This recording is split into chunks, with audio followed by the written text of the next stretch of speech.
Hi, Shanna Forrestall here with another episode of Not Just Small Talk Podcast. My topic today is blended families, but not necessarily in the way you might understand. The term that I've heard with blended families is pretty much when one family member, one husband has a few kids, the wife has a few kids, they get together, they start a new family, right? That's a blended family.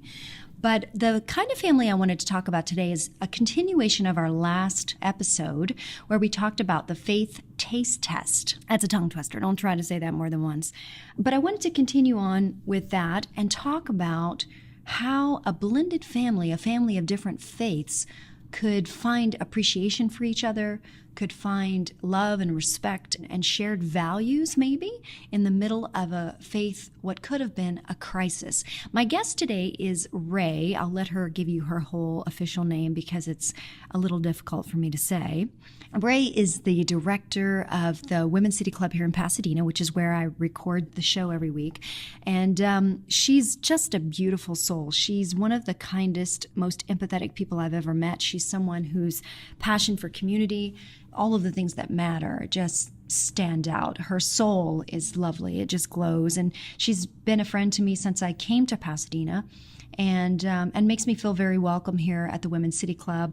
The Women's City Club is actually where I got married, and then I joined, and now I'm a member. I'm a part of the marketing team here now because I just love this space and the beauty that it sends out into the community and into the world. But Ray is the brains and the beauty behind this place, and I can't wait for you to meet her. And when I found out that she had a unique perspective on a blended family with faith, I thought she'd be a nice person to hear from because she's someone that I feel like kind of has gotten it right. She is a person of love and compassion, and I think that's the goal for all of us, is to be strong in what we believe, but also be loving and kind and, just be a better human. So welcome to the show. I'll be right back with Ray. I can't wait to hear what she has to say and for you to get to know this amazing woman who's an icon in Pasadena.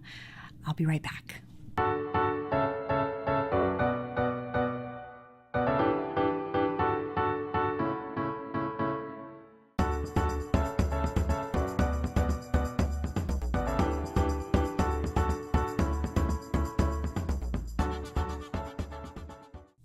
Hi, Shanna Forrestall here, and I'm back with our topic today, a blended faith family. And my guest today is Ray, and I'm going to let you tell her real name so I don't butcher it. Rahima. What's the last name? Magnuson. Rahima Magnuson. I need to practice, folks. I'm used to just calling her Ray. But she is, just like I said earlier, just someone who has been a light in my life. Her love and her compassion are obvious. And when I found out that she had a blended faith family story, I thought it would be interesting to hear from her about what her experience was, and maybe we can learn some things from it about how to be a better human. So, Ray, let's talk a little bit about you. Where are you from? California. I was born in Monterey and grew up in Seattle for the most part. Oh, Monterey's gorgeous. Yeah. Okay, so you're from nearby. You're not from that far away, but now you're here in Pasadena, right? And like I said before, she's the mind and the magic behind the Women's City Club here in Pasadena, my favorite place on earth. And so tell me a little bit about your experience having a family that had blended faiths, that had different faith beliefs. Tell me about that. Yeah, well, it's interesting that you started out with my name because that's always a source. Actually, my name is Rahima, and as you know, I go by Ray, but that's mostly at work. I do go by Rahima in my real life. I guess this is my real life. Two lives. I think we all do. Have that work life and home life and real life, and yeah. Yeah, but it's actually a Muslim name. My father converted to Islam when he was in the Peace Corps and joined a spiritual community that had a lot of Muslim people in it. And so we all got Muslim names. Wow. So everyone always says, what's a white girl doing with your name? That's where it comes from. Well, it's beautiful. I just need to practice it because I didn't want to butcher it. Yeah. Rahima, that's beautiful.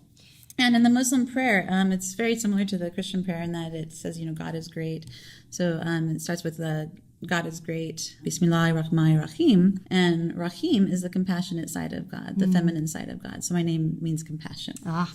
So aptly named. No, because really you are one of the most compassionate people I know, but it's probably because of who you are and what you've come from. So tell me a little bit about that. So your father converted to Islam, and what was your mother's faith? My mother, they both grew up with Christianity in their homes, and my mother recognized that Islam, was just another religion that really had more in common than they had not in common.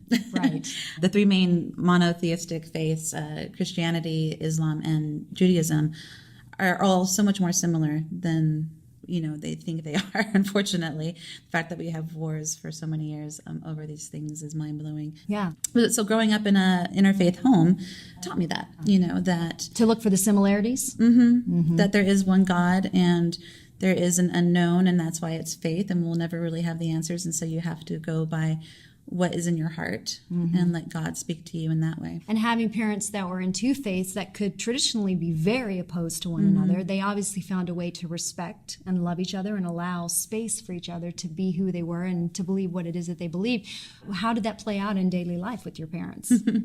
Well, I was just sharing with you earlier. Christmas looks a little funny at our home because we have the Christmas tree up and the stockings and all of that, but we also have people who would be fasting. And then when my sister married into a Jewish family, the menorah pops into the window as well. So I personally love it because to me, it all is just celebrating the light. Right. There's something about every religion that is celebrating light and love at its core. Right. And I think that's the similarity. If you look at most religions, like you said, there's so much more similar than dissimilar.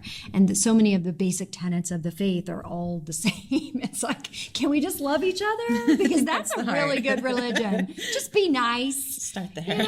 There's so many people that just, we're missing step one these days. People just aren't nice to each other. I always go back to manners. Manners back in the day, I was reading these old book on manners and I just think it was so funny. But it was helping everyone to feel comfortable and never allowing someone to be dismissed or mistreated or feel like they didn't belong. Whoa. Like, can we just get some manners back? Yeah. Absolutely. But I think that's the purpose of having religion or faith or things or structure that we believe in. It's because as humans, sometimes I think we want to be maybe good people, and then sometimes we're just not. So I think sometimes just having a system that encourages us to make better decisions on a daily basis or gives us motivation to be kind or loving, right? So what are some of the things that you saw that were similarities between the faiths? Because you experienced them all. You saw people living out these different faiths around you. What did you see? I think the core is to know thyself, right? Know God and to love your neighbor. Yeah. Those three things seem to be the core of it all. And when I see people out on the streets or at the pulpit or anything spewing out hate, I just look at them and I say they don't get it. Yeah. It's like sometimes they're the loudest person in the room too, and it just drives me crazy because it represents every religion so poorly whenever you're talking about hate or others. I do identify with Christianity myself. I got baptized at the age of 30. And that was life-changing for me. Yeah. And it was a really great choice in my life. And I think that we can all just learn from each other. And there's a phrase in my life that just keeps coming up that came from, developed out of my Leadership Pasadena class. And one of the ladies in my class said, listen with courageous curiosity. And I think if we found someone different from us, right, and we literally listened with courageous curiosity, the world would be a different place. Yeah, that's instead of saying, "Are you like me or you're not?" Okay, oh, scary, you're not like me. Right. And I tend to believe that we're all kind of part of the same cloth. When I was younger, I used to use the analogy of a prism. I feel like God is light, and you throw it through a prism and you see all these different colors, but really it's one thing. It's all part of one thing. And these days I like to use the analogy of languages. It's like we can both be saying love, but we could say it completely different. I have the Hindi sign for love tattooed on my back. It still means love, whether you understand it or not, and it's like, it's just a different interpretation of love. And I think that's, to me, what faith is. It's personal. It's private. Sometimes it's intimate. And I think to be real, it should be. But that doesn't mean it should be exclusive or, or judgmental. I think if there is God out there, then he is love. Every religion will tell you that. Well, then let's act like it, So we can sit here and we can say, oh, everybody just love each other and get along. That's really easy to say, but it's really hard to do. So were there any times in your family's history where there was conflict, where there was somebody thought was really strong about this and somebody's really strong about that, and there was kind of a butting of heads or something that had to be worked through or dealt with? Was there any time that happened, and how did you guys work through it? I don't remember any butting of heads per se over religion. Wow. You guys must have been angels. I don't remember that because it was always an open discussion. That's beautiful. That's my parents are divorced. So, but I don't think that had to do with their religion. I know that it was particularly important for my sister's husband that she convert, and To Judaism. Yeah. so because the religion is passed through the mother, which is interesting because if you read the Old Testament, that's not really the it seems to be the such stories a of the men. male-dominated religion. I'd love to see the female lineage. I'm sure that's out there. But so it was really important that she convert, and she met again and again with the circle of rabbis. And I think because of our background and the openness to other religions and understanding the core of our relationship with God, they were so thrilled. They're like, you get it. She's based on telling her that she got it. And so then she had to answer some questions and do some studies. And then she and my mother and her soon-to-be mother-in-law walked out into the ocean and for basically a baptism. And they had to hold up a sarong to cover her because she had to be completely naked, and dipped into the water and came back up and beautiful. was Jewish. And then my sisters and my other sister and my grandmother and I were on the beach watching, and that was just really touching. I remember seeing the silhouette come up, and that's lovely. Made me want that for myself in my own way as well. Yeah. I'm a big fan of just process and like doing something to symbolize. Like ritual. Ritual. Yeah. That's the word I was looking for.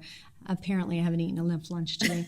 But yeah, I'm a big fan of ritual because I think it does seal things. It does set things. I've had times where I needed to forgive someone, and if I would do something physical to manifest that, then it would help to release it. Or I believe that grief should happen in piece by piece. I don't think it happens all in one day. And I think taking the symbol of ashes, taking the ashes and just like piece by piece letting that go, what our expectations were, is a way to grieve, because it's so hard sometimes just to let things go at one time. So I'm a big fan of ritual. That's one of the things I actually do like about religion. There's not a whole lot I like about organized religion, just because I feel like it manipulates people sometimes. But what I do love about it is the ritual and the beauty of that, of establishing moments, of metamorphosis. Like she went down one way and she came up a different way. And like, what a beautiful way to mark a change in life, not just in your belief system, but in the structure of who you are. Those moments can have an impact, and how lovely to just mark that with a baptism shared by family who were not even the same faith, but they believe in faith. They believe in that, sharing that together, and that's lovely.